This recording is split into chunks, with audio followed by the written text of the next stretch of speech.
ప్రతి విషయంలో దేవుని చిత్తం మీద నువ్వు ఆధారపడి ఉండాలి. చాలామంది ఈ రోజుల్లో నాకు పెళ్లి కాకముందే నాకు భార్యను చూపించాడండి అంటారు. మా భార్యను దేవుడు చూపించాడండి, మా భర్తను చూపించాడండి. మరి భర్తను చూపించినప్పుడు, భార్యను చూపించినప్పుడు ఎందుకు గొడవలు అవుతాయి వీళ్ళకి? ఎందుకు విడాకులు తీసుకుంటారు వీళ్ళు? ఎందుకు అసమాధానంగా ఉంటారు? అందరూ దేవుని చిత్తాన్ని తెలుసుకొని పెళ్ళిళ్ళు చేసుకుంటున్నప్పుడు దేవుని చిత్తాన్ని తెలుసుకున్న యోసేపు ఏం చేశాడు? మరి విడిచిపెట్టాడా? విడిచిపెట్టలేదు కదా. బ్రతికినంత కాలము మరి ఆమెకు తోడుగా ఉన్నాడు కదా. మరి మధ్యలోనే ఈ విడాకులు ఎందుకు తీసుకుంటున్నారు? ఎందుకు వీళ్ళకు గొడవలు అవుతున్నాయి? ఎందుకు ఒకరికొకరు ప్రేమించుకోరు, ఒకరికొకరు లోబడరు? ఎందుకు కుటుంబాల్లో అసమాధానం, నెమ్మదిలేనితనం? ఎందుకు ఇచ్చలవిడిగా ఇష్టానుసారమైనటువంటి జీవితాన్ని జీవిస్తూ ఉంటారు? వివాహానికి సరైనటువంటి గుర్తింపు తేవలసింది ఎవరు? దేవుని ఆత్మ కలిగినటువంటి బిడ్డలే కదా. మరి దేవుని ఆత్మ కలిగిన వారు ఎందుకు డైవర్స్కి వెళ్తున్నారంటే ముందు చెబుతారు దేవుని చిత్తాన్ని తెలుసుకున్నాం, దేవుని చిత్తం అంటారు. మరి దేవుని చిత్తాన్ని తెలుసుకున్నప్పుడు దేవుని చిత్తాన్ని ఖచ్చితంగా కట్టుబడాలి బ్రతికినంత కాలం. మధ్యలో చనిపోతే మనం ఏం చేయలేం, కానీ బ్రతికినంత కాలం మాత్రం దేవుని చిత్తానికి మాత్రం లోబడాలి. హల్లెలూయా. ఇక్కడ నరుని హృదయంలో అనేకమైనటువంటి ఆలోచనలు, తలంపులు పుడతాయి, కానీ దేవుని యొక్క ఆలోచన మాత్రమే మన పట్ల స్థిరమయ్యింది. దేవుడు ఏమన్నాడు తెలుసా? మీ యొక్క తలంపులకి నా యొక్క తలంపులకి ఆకాశానికి భూమికి ఉన్నంత డిస్టెన్స్ ఉందంట. మీ తలంపులు వంటివి కావు నా తలంపులు. దేవుని తలంపులు ఎంతో ఉన్నతమైనవి. అందుకని దావీదంటాడు, దేవా నీ తలంపులు నాకెంతో ప్రియమైనవి. కాబట్టి నీ ఇష్టం కాదు, దేవుని చిత్తానికి నువ్వు లోబడితే నీ జీవితం చాలా అందంగా, పరిమళ వాసనగా పరిగణించబడుతుంది. ప్రియమైన వారలారా, దేవుని చిత్తాన్ని తెలుసుకొని నడవాలి. నాకేంటి బలం ఉంది, నాకేంటి ధనం ఉంది, నాకేంటి బిడ్డలు ఉన్నారు, నాకేంటి నా బిడ్డలకి మంచి ఉద్యోగాలు ఉన్నాయి, తినటానికి తక్కువ, ఉండటానికి తక్కువ, దేనికి తక్కువ, ఎవరికి లోబడాలి, ఎవరి దగ్గర నేను తగ్గించుకొని జీవించాలి. చాలామంది ప్రియమైన వారలారా అతిశయపడేవాళ్ళు ఎంతోమంది ఉన్నారు. అందుకని లోకంలో ఒక మాట, అన్నీ ఉన్న ఇస్త్రాకు అణిగిమణిగి ఉంటుంది, ఏది లేనిది ఎగిరి ఎగిరి పడిద్దని. దేవుని పరిచర్యకు సహకరించే బిడ్డలు ఎవ్వరు కూడా బయటపడరు.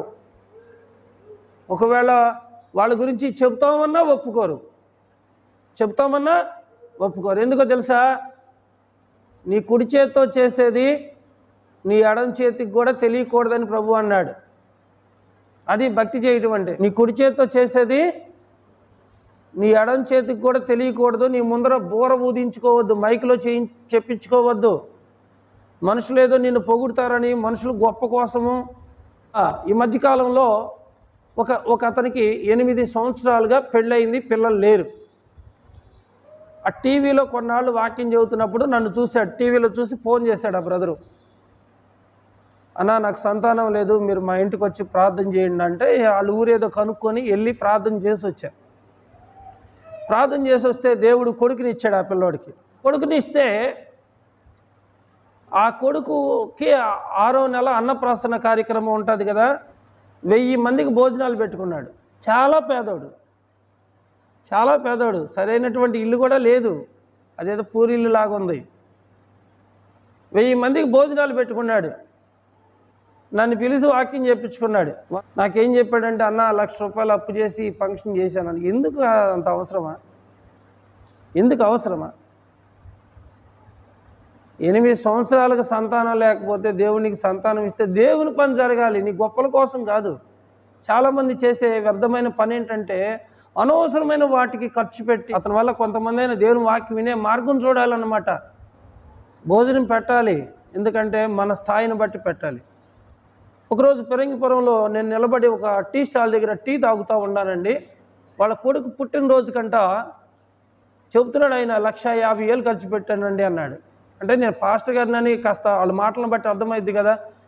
1,50,000 ఖర్చు ఎందుకైంది బ్రదర్ అంత ఖర్చు అంటే, హోసన్న మందిరం అబ్రహాం అని పిలిచి పెట్టించారు బ్రదర్ మీటింగ్. ఆయన టీ కొట్టు ఆయన.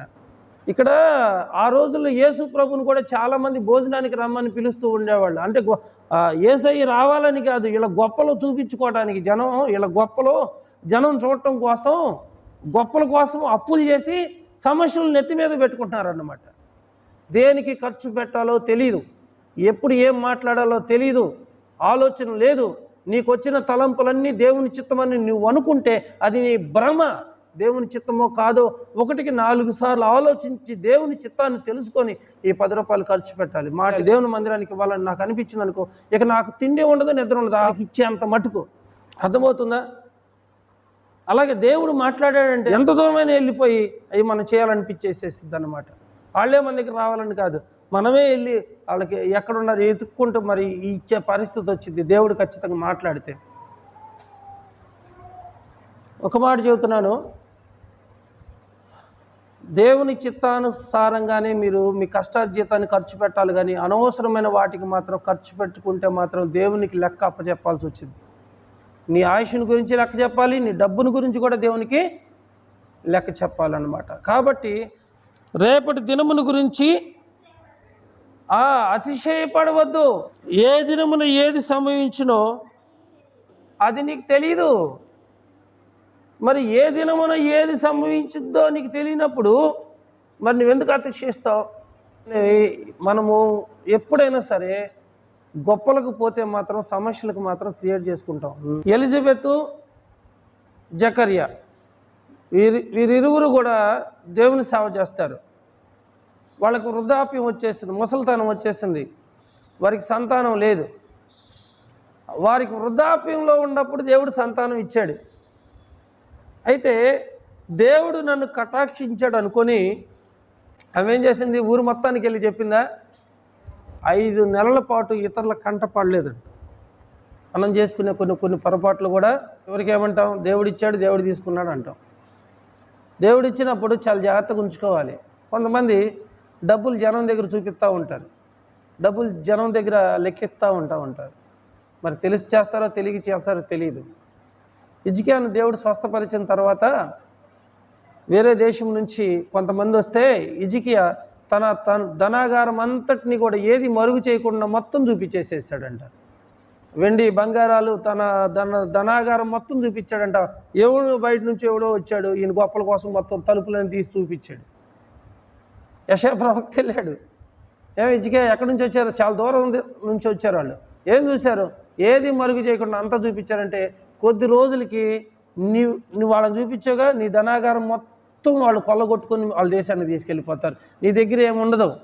చూడండి, మన యొక్క ఆశీర్వాదాన్ని ఎవరికి పడితే వాళ్ళకి చూపించకూడదు.